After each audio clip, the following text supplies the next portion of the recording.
सुरत अयोध्या आस्था एक्सप्रेसवरती दगडफेक झाल्याची माहिती प्रवाशांकडून मिळते। रेल्वेवरती दगडफेकीच्या कोणत्याही खुणा नाहीत अशी माहिती रेल्वे पोलिसांकडून देण्यात आली आहे। रेल्वे प्रवाशांच्या तक्रारीनंतर एका मनोरुग्णाला पोलिसांनी ताब्यात घेतलंय।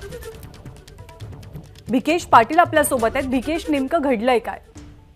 ज्ञानदा रात्री 11 वाजेच्या सुमारास आस्था एक्सप्रेस ही सुरतहून नंदुरबारच्या परिसरात आली आणि नंदुरबार शहरापासून 3-4 किलोमीटर पुढे जो शेतीचा भाग आहे तिकडे शेत वगैरे आहेत त्या ठिकाणी रेल्वेवर दगड आल्याच्या तक्रारी प्रवाशांनी रेल्वे प्रशासनाकडे केल्या होत्या।